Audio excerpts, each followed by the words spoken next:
Mysore silk sorry ட்ரேசிங்லேருந்து designing வரைக்கும் பார்க்கலாமா? Pure Mysore silk sorry purchase பண்ணுற ப்ராசஸே ஒரு பெரிய ப்ராசஸ் தான். இப்போ கிளைண்ட் கேட்ட மாதிரி சாரியோட பார்டர் டிசைனை வந்து அப்படியே நம்ம வந்து சாரி பல்லுவில் போட போகிறோம். ஸோ ஃபஸ்ட் டிசைனை செட் பண்ணிக்கிறேன். செட் பண்ணதுக்கப்புறமா ஃபோல்ட் பண்ணி நீங்கள் ரப் பண்ணிங்க அப்படின்னா ஓரளவுக்கு கொஞ்சம் பெருசாக உங்களுக்கு வரும். ஸோ எல்லா பாக்ஸும் ஈக்குவலாக இருக்கணும் இல்லையா? ஸோ அதனால் இந்த மாதிரி ப்ராசஸ் குட்டி குட்டி டெக்னிக்ஸ் எல்லாம் ஃபாலோ பண்ணும்போது உங்களுக்கு ஈஸியாக ட்ரேசிங் வந்து வந்துடும். ஸோ ப்ரொஃபஷனல் ட்ரேசிங் டெக்னிக்ஸ் இது எல்லாமே.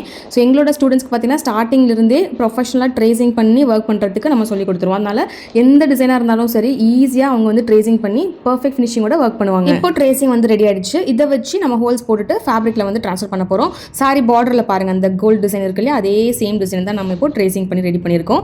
ஸோ ஃபுல் சாரிக்குமே ட்ரேசிங் பண்ணிட்டு இப்போ நம்ம கம்ப்ளீட்டாக செயின் ஸ்டிச் அண்ட் சீக்வன்ஸ் மட்டும் யூஸ் பண்ணி ஒர்க் பண்ண போகிறோம். இதில் வந்து மெயின் ப்ராப்ளம் வந்து பார்த்தீங்கன்னா சாரியோட அந்த நாட் போடுற இடம், அதனால ஃபுல் ஃபேப்ரிக்கும் இருக்காது, அந்த வீவிங்கில் தான் இருக்கும். அது வந்து த்ரெட் நகர்ந்துட்டே இருக்கும். ரொம்ப சாஃப்ட் மைசூர் சில்க் சாரியாக ரொம்ப சாஃப்டாக இருக்கும். அதில் இந்த த்ரெட்டும் நகர்ந்துட்டே இருக்கிறதுனால நம்மளுக்கு ஒர்க் பண்ணுறது வந்து ரொம்ப வந்து டைம் ஜாஸ்தியாக இருந்துச்சு. டபுள் த டைம் எடுத்துச்சு. கொஞ்சம் கஷ்டமாகவும் இருந்தது. ஸோ ரொம்ப ஸ்லோவாக பொறுமையாக தான் நம்மளால் வந்து இந்த ஒர்க் வந்து பண்ண முடிஞ்சுது. யூஸ்வலி இந்த ஸ்பேஸில் பார்த்தீங்கன்னா கட் பண்ணிவிட்டு மடிச்சு தைச்சிருவாங்க, இல்லாட்டி வந்து பிக்கோ போடுவாங்க, குச்சு போடுவாங்க. பட் கிளைண்ட் வந்து இது ரொம்ப காஸ்ட்லியான சாரி ப்ளஸ் லென்த்தும் கம்மியாகக்கூடாது, இந்த ஃபேப்ரிக்கை யூஸ் பண்ணணும், பட் அது வந்து அந்த த்ரெட் வந்து தெரியாத மாதிரி ஏதாவது பண்ணணும் அப்படின்னு பிளான் பண்ணாங்க.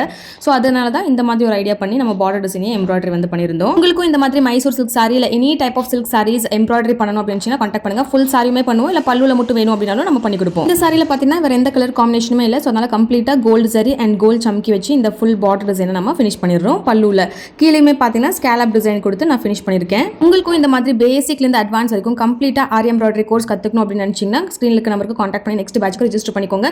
நம்மகிட்ட online class, offline class and recorded video கோர்ஸுமே அவைலபிளாக இருக்குது. ரெக்கார்டட் வீடியோ கோர்ஸ் இப்போ new year, Christmas and Pongal ஆஃபருக்காக ஃபிளாட் 40% ஆஃபர்லையுமே கொடுத்துட்ருக்கோம். ஸோ மிஸ் பண்ணாமல் ஜாயின் பண்ணிக்கோங்க. ஃபைனலாக கீழே எஜஸ்மே பார்த்தீங்கன்னா ஸ்கேலப் கட் ஒர்க் கொடுத்து ஃபினிஷ் பண்ணியாச்சு. பாருங்கள் எவ்வளோ பியூட்டிஃபுல்லாக ஃபினிஷ் ஆயிடுச்சு. உங்களுக்கும் இந்த மாதிரி saris, blouses, kurtis, lehengas any type of embroidery வேணும் அப்படின்னு நினச்சா கான்டாக்ட் பண்ணுங்கள். அண்ட் கிளாஸஸ் ஜாயின் பண்ணணும் அப்படின்னு நினச்சாலும் ஸ்க்ரீனுக்கு நமக்கு கான்டாக்ட் பண்ணி ரெஜிஸ்டர் பண்ணிக்கோங்க.